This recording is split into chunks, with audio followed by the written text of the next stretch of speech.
오늘 우리가 함께 읽은 이 본문의 말씀은 우리가 너무 잘 알고 있는 오병이어의 사건을 기록하고 있는 말씀입니다. 이 오병이어의 사건은 신약의 네 복음서, 그러니까 마태복음, 마가복음, 누가복음, 요한복음, 요 네 복음서에 다 기록되어 있는 유일한 예수님의 기적이에요.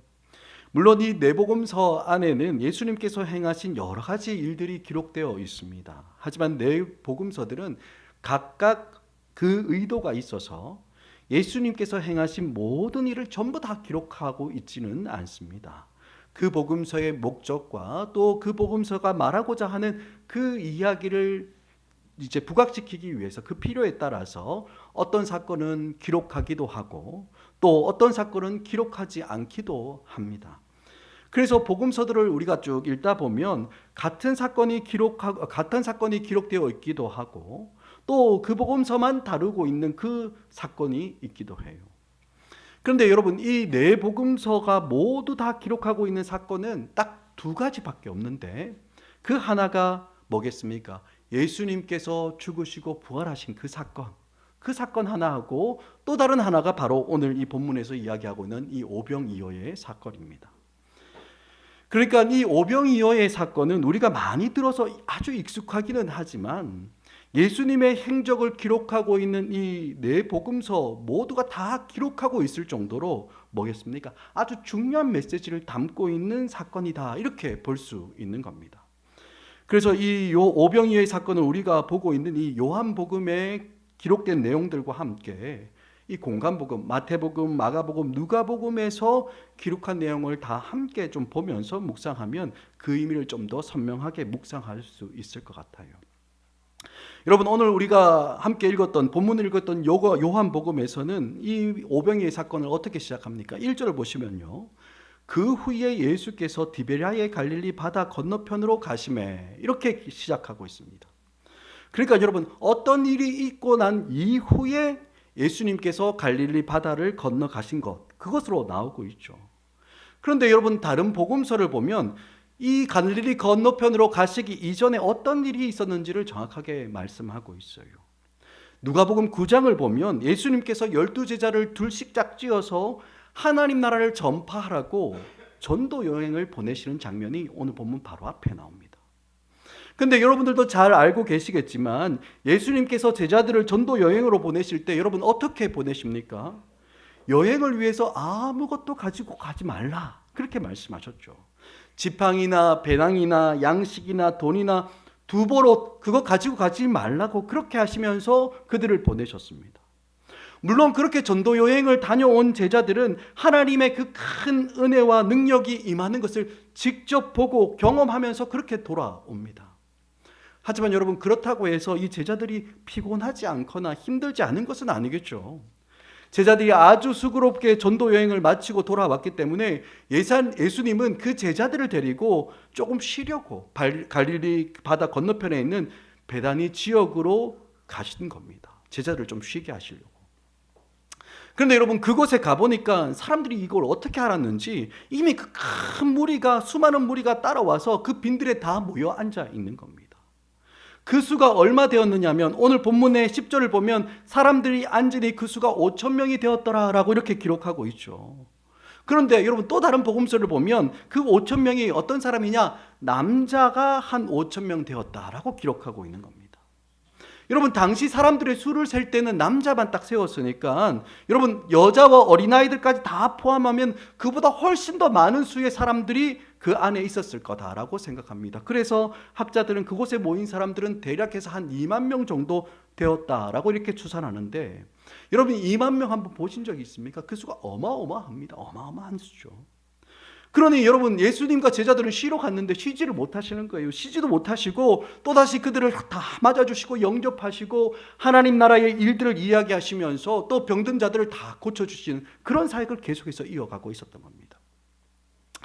여러분, 그렇게 예수님께서 사람들을 돌보시고 하나님 나라의 그 일들을 말씀하고 있을 때 날이 점점 저물어 갔어요. 그러자 예수님의 제자들이 그 수많은 사람들을 보면서 걱정하고 염려하는 겁니다.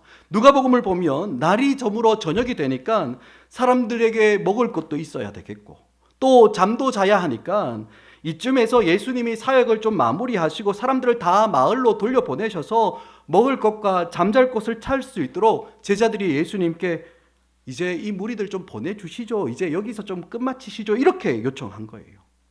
그러자 예수님은 제자들에게 뭐라고 이야기합니까? 이들을 그냥 돌려보내지 말고 너희가 먹을 것을 주라. 이렇게 말씀하시는 겁니다. 사랑하는 여러분, 오늘 이 제자들을 향한 예수님의 도전을 오늘 말씀 6절에서는 이렇게 이야기합니다. 친히 어떻게 하실지를 아시고 빌립을 시험하고자 하십니다. 라고 이렇게 기록하고 있죠. 그러니까 이 누가복음에서 이야기했던 그 내용과 연결해서 보면 이 큰 무리들, 목자 없이 요리하고 방황하는 양 같은 이 무리들을, 이 많은 무리들을 가까운 마을로 보내어서 먹을 것을 찾게 하지 말고 너희 제자들 너희가 그들에게 먹을 것을 좀 줘라고 그렇게 제자들에게 말씀하시고, 이 말씀에 대한 제자들이 어떻게 반응하는지 그거 예수님 딱 지켜본 장면이 오늘 기록하고 있는 겁니다. 사랑하는 여러분, 오늘 우리가 이 오병이어의 사건이 기록된 본문을 묵상하면서 제일 먼저 생각해 봐야 할 주제가 무엇이겠습니까? 주님이 우리의 믿음을 온전케 하시고 자라나게 하기 위해서 시험을 지나가게 하시는데 이 시험에 대한 우리의 반응이 어떤지를 오늘 제자들의 모습을 통해서 한번 살펴봐야 하는 겁니다. 오늘 예수님은 큰 무리가 목자 없는 양같이 유리하고 방황하는 것을 보시고 그들의 필요, 그들의 쉴곳과 그들의 배고픔을 제자들이 너희가 주라라고 이렇게 말씀하고 있는 거예요. 여러분, 그렇다면 이런 예수님의 도전에 제자들은 어떻게 반응하고 있습니까? 여러분, 오늘 본문을 보면 빌립의 반응이 제일 먼저 나오는데 7절에 그게 나옵니다. 여러분, 7절 말씀 우리 함께 읽어볼까요? 7절입니다. 시작. 빌립이 대답하되 200데나리온의 떡이 부족하리이다. 아멘. 여러분, 이 빌립의 대답을 보니까 어떻습니까? 이 빌립의 머리가 얼마나 팽팽팽팽 잘 돌아가는지 바로 나오죠. 아주 논리적이고 민첩하게 계산이 쫙 나옵니다.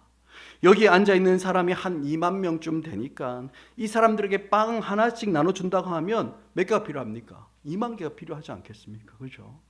그런데 2만 개가 필요한 거. 제가 그래서 이거 한번 계산해 보려고 빵값을 좀 알아보니까 요즘 빵값 왜 이렇게 비싸요? 파리바게뜨 이런 빵은 사주지도 못해요. 3,500원 하더라고요. 3,000원, 3,500원. 그래서 열심히 찾아보니까 모팡에 들어가 보니까 쿠팡에 들어가 보니까 요즘에 탈팡하는 사람이 많아가지고 쿠팡에 들어가 보니까 카스테라라고 하죠. 카스테라 빵 20개에 한 2만 원에 파는 게 있더라고요. 그것도 비싸죠, 그죠? 그러니까 그거 하나씩 준다고 생각해도 여러분 뭡니까? 빵 하나에 1,000원이니까 2만 명이면 얼마가 필요합니까? 아이고, 이렇게 계산이 안 돼서야 이 빌립만큼 하겠습니까? 2천만 원 필요하지 않습니까? 1,000원에 2만 명이니까 2천만 원 딱 나오죠. 그런데 여러분, 지금 빌립이 200데나리온이 필요하다라고 그렇게 이야기했어요.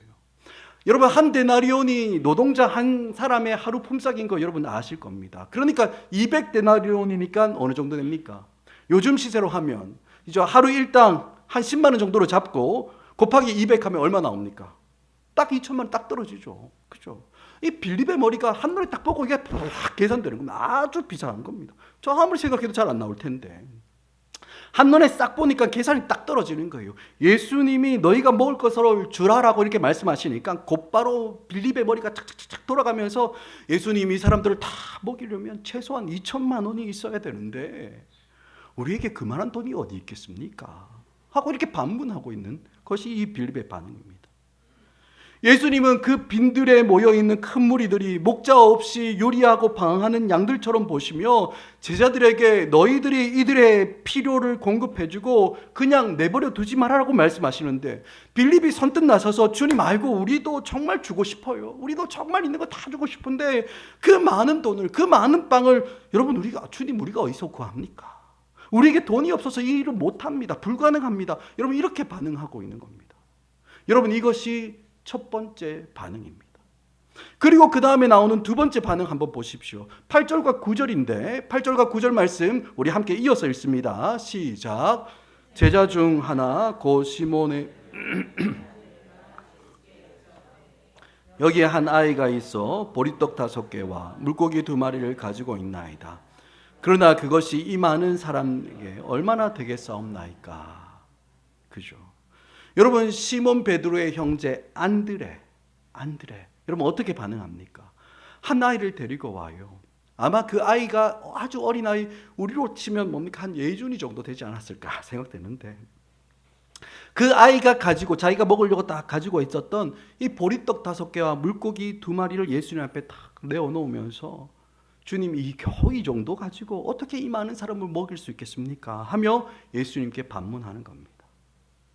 여러분, 어린 아이가 가지고 있는 보리떡 5개와 물고기 2마리, 여러분 그게 얼마나 되겠습니까? 여러분, 어린아이가 먹으려고 싸온 도시락입니다. 보리떡 5개. 그거 생각하면 여러분, 주먹만한, 이 보리떡 5개를 주먹만한 빵, 우리가 먹는 소보로 팥빵, 여러분 이 정도로 생각하시면 안 되죠. 어린아이가 그 빵 5개 먹으면 배불러 터져요. 그러니까 어느 정도 생각하시자면, 우리가 5개, 어린아이가 5개 먹으면 배부르는 정도, 송편 정도, 그죠? 그 정도 크기로 보시면 됩니다. 송편이나 아니면 호두 과자 요만하죠, 그죠? 그 정도 되는 크기 빵 5개인 겁니다. 그리고 또 물고기 2마리, 여기도 나오는데 우리가 가끔 구워 먹는 조기 사이즈, 여러분 한 뼘 되는 그 사이즈가 아닙니다. 손가락 1마디 되는 멸치 정도 사이즈의 물고기예요. 그죠? 여러분, 이 어린아이가 가지고 있는 보리떡 5개, 생선 2마리를 가지고, 물고기 2마리 가지고 예수님께 나아가서 지금 있는 거라고는 이게 전부인데, 이 많은 사람들, 2만 명이나 되는 사람들, 그 많은 사람들이 이게 얼마나 되겠습니까? 그래서 못한다라는 거겠죠. 여러분, 이게 뭡니까? 이게 안드레의 반응인 겁니다. 예수님은 너희가 먹을 것을 주라. 이 세상에서 목자 없는 양같이 유리하고 방하는 그들에게, 그 사람들에게 너희가 그들의 필요를 채우라고 말씀하시는 거예요. 이런 예수님의 도전에 여러분, 우리는 어떻게 반응합니까? 빌리처럼 우리의 머릿속에 빠르게 계산을 막 돌려본 이후에, 에이 주님, 우리는 일 못합니다. 돈이 많이 들어가는데 우리 가지고 있는 돈이 없지 않아요. 여러분, 그렇게 반응하거나, 아니면 안드레처럼 주님 믿기는 한데 겨우 어린아이 하나가 먹을 만한 작은 보리떡 5개, 물고기 2마리가 전부입니다. 이 정도를 가지고 이 많은 사람들에게 무슨 도움이 되겠습니까? 택도 없지 않겠습니까? 여러분, 그렇게 반응하는 경우가 우리 많지 않습니까? 정말 주님이 우리를 통해서 이 많은 사람들을 먹이시거나 아니면 우리에게 다른 놀라운 일을 행하게 하시려면 먼저 우리에게도 능력 좀 주셔야죠. 우리에게 능력도 좀 주시고 돈도 좀 주시고 우리가 뭐라도 좀 해볼 수 있도록 뭔가를 좀 주시고 난 다음에, 그 다음에 말씀하셔야지. 지금 가지고 있는 거라고는 꼴랑 어린아이 하나가 먹는 이 보리떡 5개, 물고기 2마리가 전부인데 우리가 무엇을 할 수 있겠습니까? 여러분, 이렇게 반응하는 것이 혹시 우리의 모습은 아닙니까?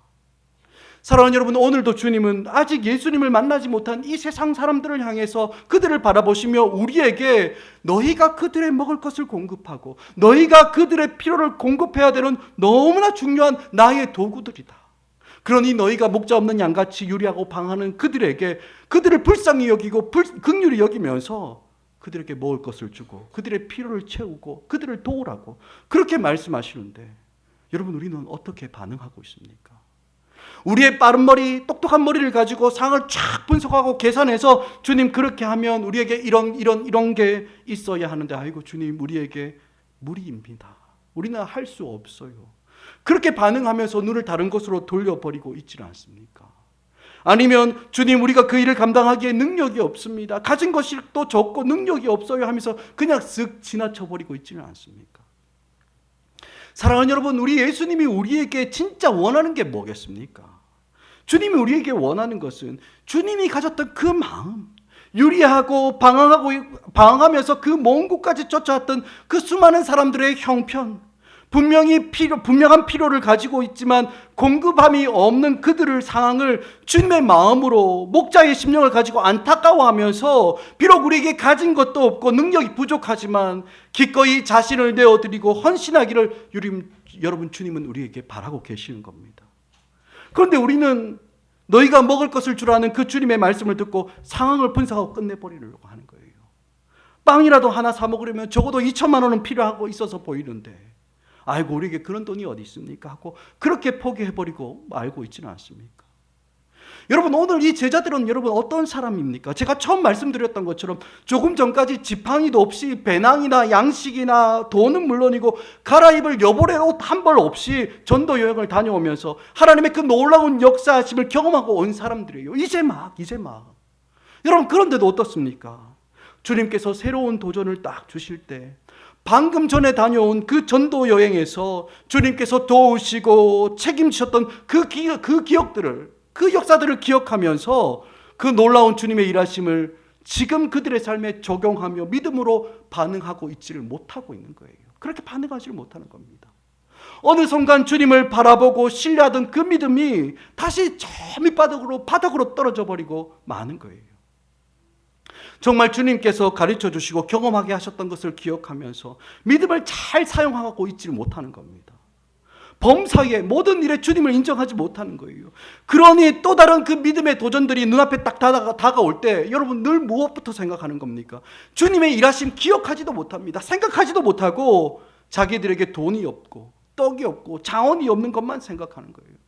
그러니 여러분 도무지 그 마음속에 그 유리하고 방황하고 있는 그 사람들을 향해서 안타까워하시는 그 주님의 마음이 자리 잡을 수가 없는 거예요.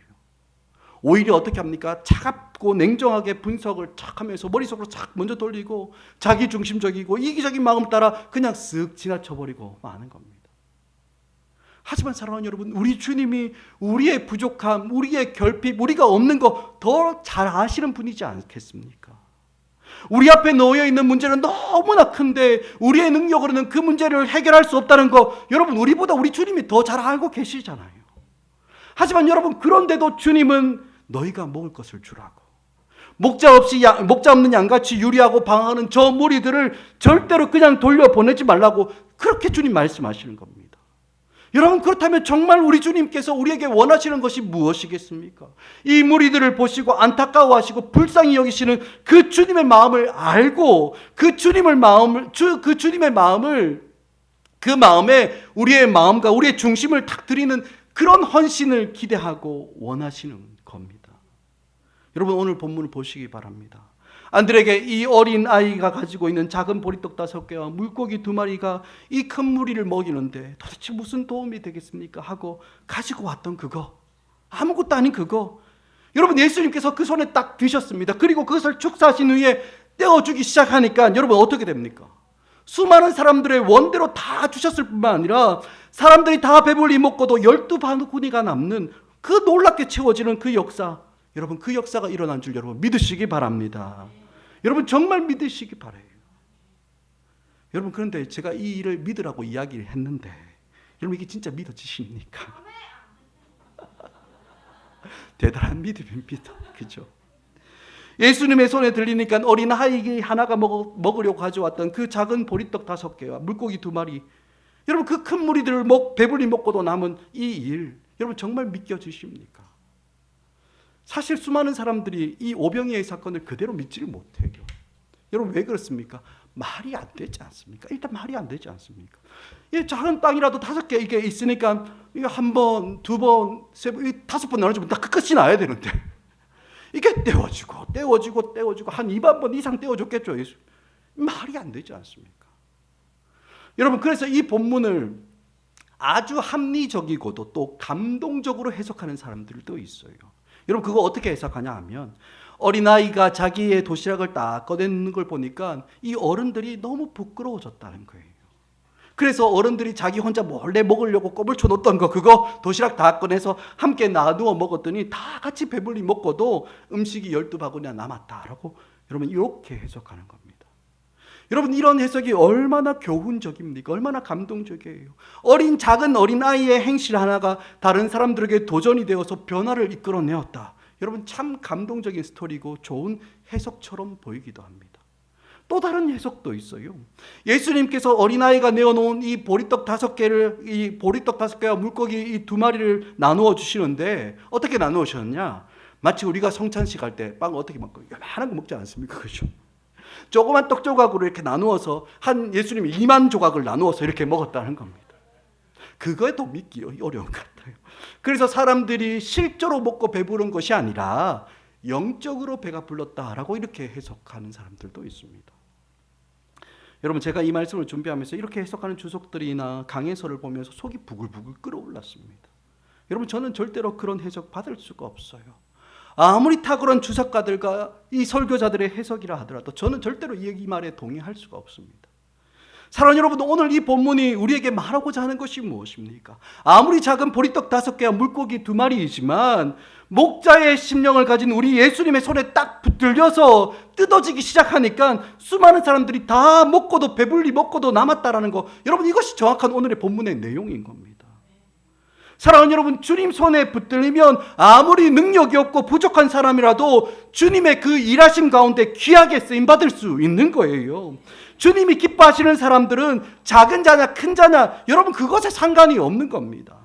가진 것이 많든 적든 상관없이 누구든지 주님의 마음을 알고 주님 앞에 자기를 내어드리는 헌신된 자들을 주님께서 원하시고 사용하시는 것이지, 능력이 더 많고 가진 것이 더 많은 사람들을 주님이 더 귀하게 쓰신다, 여러분, 그런 것은 없는 겁니다. 사랑하는 여러분, 주님의 세계는요, 주님 마음에 우리의 마음을 맞추고 주님이 바라보시는 그 시선에 우리의 시선을 맞추어서 주님의 마음과 주님의 눈을 가지고 자신의 삶을, 우리의 삶을 우리가 내어드릴 때 주님께서 우리를 붙들어 사용하시는 겁니다. 보리떡 5개와 물고기 2마리 같은 너무나 보잘것없는 우리들이 주님 손에 붙들리는 거예요. 주님 손에 붙들리는 겁니다. 여러분, 우리가 아무것도 아닌데 우리가 주님 손에 딱 붙들리게만 하면 그 수많은 사람들의 필요를 공급하고 방황하며 죽어가는 그 영혼들을 살려내고 먹이고 부유하게 되는 그런 복된 도구, 생명의 도구로 주님께 쓰임받을 수 있다라는 겁니다. 사랑하는 여러분, 이게 얼마나 영광스럽고 존귀한 하나님의 부르심입니까? 하나님께서 그의 백성들을 먹이기 위해서 우리같이 보잘것없는 자들에게, 보리떡 5개와 물고기 2마리 같은 우리에게 너희가 먹을 것을 주라고 말씀하시는 거예요. 아무리 우리 스스로를 돌아봐도 그럴 수 있는 능력이 우리에게 없어요. 가지고 있는 돈도 모자라고 재능도 부족하고 아무리 뜯어봐도 우리에게는 너무나 불가능한 일처럼 그렇게 보이는 겁니다. 그런데도 우리 주님은 우리들에게 목자 없이 정말 목자 없는 양같이 유리하고 방황하는 그 사람들을 너희가 돌아보면서 그들의 필요를 너희가 채우라고, 너희가 그 필요를 채우는 핵심이고 도구다라고 그렇게 말씀하고 계시는 겁니다. 그렇다면 여러분, 주님의 이 귀한 말씀에, 주님의 이 영광스러운 그 부르심 앞에 여러분, 우리는 어떻게 반응해야 됩니까? 빌립처럼 우리의 이성과 지성을 총동원해서 빠르게 싹 분석하고, 주님, 이 일을 감당하려면 200데나리온이나 필요한데 우리에게는 그런 돈이 없습니다 라고 그렇게 지나가는 것이 아니라, 분석해 보니까 너무나 많은 것들이 필요하고 우리에게 그 돈과 능력이 없지만, 그래서 이 일이 정말 가능할지 불가능할지 계산도 서지 않고 자신도 없지만, 그럼에도 불구하고 너무나 부족한 연약한 정말 작은 나라도 주님 앞에 내어드리며 헌신하는 바로 그 한 사람이 하나님의 은혜에 붙들려서 수많은 사람들을 복되게 하는 은혜의 통로이자 능력의 도구가 되는 그런 놀라운 역사가 여러분, 바로 하나님의 은혜가 일으켜내는 놀라운 은혜의 역사인 줄 여러분 믿으시기 바랍니다. 사랑하는 여러분, 우리 주님은 너무 작아서 너무 모자라서 쓰시지 못하는 사람 아무도 없습니다. 주님 앞에 드리지 않아서, 주님 앞에 내어드리지 못해서 여러분 쓰임받지 못할 뿐이지, 주님께서 쓰지 못할 사람은 아무도 없어요. 여러분, 주님의 손은 우리의 손과 너무나 다릅니다. 여러분, 주님의 손은 권능의 손인 줄 믿으시기 바랍니다. 주님의 부르심을 알고 주님의 마음에 반응하는 사람이라면 그 어떤 사람이라도 주님께 붙들려서 하나님의 은혜의 통로로, 능력의 도구로 쓰임받게 되는 것입니다. 우리의 소유, 우리의 재능, 능력의 크고 작음의 문제가 아닌 거예요. 주님께 드려진 바 되었느냐? 주님 앞에 내 마음과 내 삶이 헌신되어 있느냐? 여러분, 그게 제일 중요한 핵심인 겁니다. 제가 사역을 하면서 정말 많은 사람들과 함께 일해봤습니다. 재능 있는 사람, 돈이 많은 사람, 탁월한 사람들 많이 만나봤어요. 하지만 여러분, 분명한 것은 그런 사람들을 하나님께서 사용하시는 것이 아니라 정말 그 주님의 마음을 알고 주님의 시선을 가지고 주님 앞에 자기를 내어드리는 충성되고 헌신된 사람들을 주님께서 사용하시는 것 정말 많이 보았습니다. 사랑하는 여러분, 주님의 일은요, 돈으로 하는 거 아닙니다. 재능으로 하는 거 아니고 탁월함으로 하는 것이 아니라, 여러분, 주님 앞에 헌신된 마음으로 하는 거예요. 보리떡 5개, 물고기 2마리 같은 우리의 삶을 주님 앞에 온전히 내어드릴 때 우리가 주님 손에 딱 붙잡힌 바 되고, 아직 주님을 알지도 못하고 만나지도 못해서 유리하고 방황하고 있는 수많은 사람들을 먹이고 돌보는 그 주님의 은혜와 은혜의 통로로, 정말 능력의 도구로 쓰임받게 되는 것입니다. 여러분, 성경에 나오는 하나님의 일하심들을 한번 보시기 바랍니다. 그 큰 나라 애굽의 그 바로와 같이 강팍한 사람, 그 사람 굴복시키는데 여러분, 하나님께서 사용하신 게 뭡니까? 이 개구리, 메뚜기, 여러분, 이런 아무것도 아닌 것들 하나님 사용하시는 거예요. 또 골리앗 같은 거대한 적군을 물리치는데 양치기 하던 다윗, 그것도 날카로운 창과 검이 아니라 물맷돌, 그 양 지키기 위해서 사용했던 그 물맷돌을 사용해서 거인 골리앗들을 깨뜨립니다. 여러분, 엘리야 시대에 3년 반 동안 비나 이슬이 한 방울도 맺히지 않은 그 메마른 땅에 손바닥만한 작은 구름으로 하나님께서 비를 준비하신 거예요. 기도하고 또 기도하고 또 기도했더니 하늘에 떠올랐던 작은 구름, 손바닥만한 그 작은 구름 하나가 그 메마른 땅에 하나님의 은혜의 단비를 싹 몰고 오게 되는 것이 성경의 기록입니다. 사랑하는 여러분, 이처럼 하나님의 역사는 언제나 크고 놀라운 재능을 가지고 하는 것이 아니라, 비록 아무것도 아닌 것처럼 보이지만 하나님께 온전히 내어드리며 하나님 손에 붙잡힌 진실한 성도들을 통해서 하나님의 역사가 나타나게 되는 줄 여러분 믿으시기 바랍니다. 사랑하는 여러분, 오늘 이 오병이어의 사건을 요한복음뿐만 아니라 다른 복음서들도 다 기록하고 있는 또 다른 이유가, 또 다른 내용이 하나 더 있어요. 각각 복음서를 기록하던 모든 사도들이 이 오병이어의 사건을 통해서 모두가 다 동일하게 읽어내는 중요한 내용이 하나 있습니다. 특히 여러분, 이 요한복음을 기록한 사도 요한이 그 내용을 제일 잘 기록하고 있는데, 여러분, 오늘 이 오병이어의 사건을 기록한 이후에 곧바로 어떤 내용이 6장에서 이어지는지 아십니까? 6장 앞부분에서는 이 오병이어의 사건을 기록하고 그 뒷부분에서는 우리가 다음 주부터 다시 살필 텐데 긴 분량을 할애하면서 생명의 떡이신 예수님에 대해서 기록하고 있습니다. 사랑하는 여러분, 예수님이 생명의 떡인 줄 믿으시기 바랍니다. 여러분, 예수님이 생명의 떡이에요. 예수님의 생명의 떡이고 영생하도록 있는 양식, 그죠? 그 예수님을 우리가 먹고 마셔야 영생을 누리게 되고 우리의 삶에 참된 필요와 공급이 정말 우리에게 충만하게 있을 뿐만 아니라 더욱 풍성하게, 더 큰 부요와 그 풍성함을 누릴 수 있게 되는 겁니다. 여러분, 이 예수님의 은혜, 풍성한 은혜를 이 복음서를 기록한 사도들은 정확하게 깨닫고 이 진리를 우리에게 전해주고 있는 거예요. 그래서 여러분, 오늘 본문도 이 사건을 뭐라고 부릅니까? 표적이라고 부릅니다. 표적이라고. 14절에 나오는 것처럼 예수께서 행하신 표적입니다. 표적. 예수님이 어떤 분이신지 드러내는 그 표적. 우리의 모든 초점을 다른 것이 아니라 예수님만 바라보도록, 예수님께 맞추도록 하는 표적으로 이 본문이 기록되어 있는 겁니다. 그렇다면 여러분, 이 표적을 통해서 우리가 발견한 예수님은 어떤 분이십니까? 보리떡 5개와 물고기 2마리를 가지고도 수많은 사람들의 그 필요를 다 공급하시는 분이 예수님이십니다. 예수님은 수만 명의 사람들을 배불리 먹고 마시게 하는데 보리떡 5개, 물고기 2마리면 충분하셨습니다. 다른 게 더 필요하지 않았어요. 여러분, 그런 예수님께서 그 귀한 생명을 우리를 위해 쏟고 찢으신 겁니다. 그러니 여러분, 이 땅을 살아가는 우리에게 우리 구주 예수 그리스도 안에서 채워지고 공급되지 않을 게 여러분 무엇이 있겠습니까? 예수님의 그 능하신 손으로 보리떡 5개와 물고기 2마리를 떼어서 수만 명에게 먹이셨는데, 예수님께서 당신의 몸을 찢고 당신의 피를 쏟으셨을 때 여러분, 우리의 필요 중에 공급되고 채워지지 않을 것이 여러분 도대체 뭐가 있겠습니까? 우리의 모든 삶, 여러분, 이 땅에서 사는 금생에서뿐만 아니라 이 생에서의 모든 필요들 중에 여러분 채워지지 않을 것 아무것도 없는 거예요.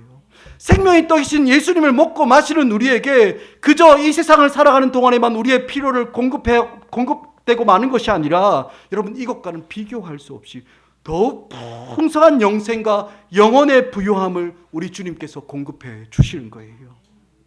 사랑하는 여러분, 예수님은 우리에게 생명, 영원한 생명의 그 부유함과 풍성함을 주신 구주 예수님이신 줄 여러분 믿으시기 바랍니다. 여러분 이 진리 절대로 잊어서는 안 됩니다. 절대로 잊어서는 안 돼요. 자꾸 빌립처럼 안드레처럼 여러분 우리가 그렇게 반응해서는 안 되는 겁니다. 우리의 작은 것이라도 주님 앞에 내어드리면 그 능하신 손으로 그것을 뜯어서 수많은 사람들을 먹이는데 여러분 우리를 사용하실 뿐만 아니라 우리의 모든 인생의 필요와 공급을 십자가에서 돌아가심으로 그 몸을 찢으시고 피를 쏟으신 예수님께서 책임지시고 공급하시는 줄 믿고 여러분 더욱 예수님을 의지하고 찾고 구하며 살아가는 것이 바로 이 땅을 믿음으로 살아가는 삶의 방식인 겁니다. 사랑하는 여러분, 예수님은 우리의 모든 필요를 넉넉하게 공급하실 뿐만 아니라 자기의 생명을 우리에게 내어주셨습니다. 아무것도 아끼지 않고 그 생명까지도 내어주신 그분이 바로 우리 구주 예수님이신 거예요. 그러니 우리가 이 예수님을 믿고 의지해도 여러분 하등 손해볼 것이 없습니다. 왜? 우리 인생의 모든 공급뿐만 아니라 우리 영혼의 참된 생명이 예수님 안에 있기 때문에 여러분 우리 손해보는 장사 아닌 거예요. 여러분 말씀 맺겠습니다. 사랑하는 여러분, 이 땅을 향해서 너희가 먹을 것을 주라는 이 예수님의 부르심과 도전에 혹시 우리는 빌립이나 안드레처럼 이것은 불가능한 일이야, 머릿속으로 다 개선하고 또 냉소하며 그냥 눈 감고 뒷걸음치고 있지는 않습니까? 오늘 오병이어를 찢어 수많은 사람들의 필요를 공급하신 예수님은 십자가에서 직접 자신의 몸을 찢으시고 피를 흘리시며 우리의 영원한 생명을 풍성하게 공급하신 생명의 떡이신 겁니다. 능치 못하심이 없으신 예수님께서 우리의 생명과 영혼을 보증해 주시는 거예요. 여러분 정말 바라기는 여러분 2026년 새해에 이 예수님을 믿는 믿음으로 우리의 모든 것을 주님께 내어드리며 정말 주님 손에 우리가 붙들려서 주님의 은혜의 통로로, 주님의 구원의 통로로 귀하게 쓰임받는 그 영광이 우리 드림교회와 모든 성도들 가운데 있기를 주의 이름으로 간절히 축복합니다. 아멘.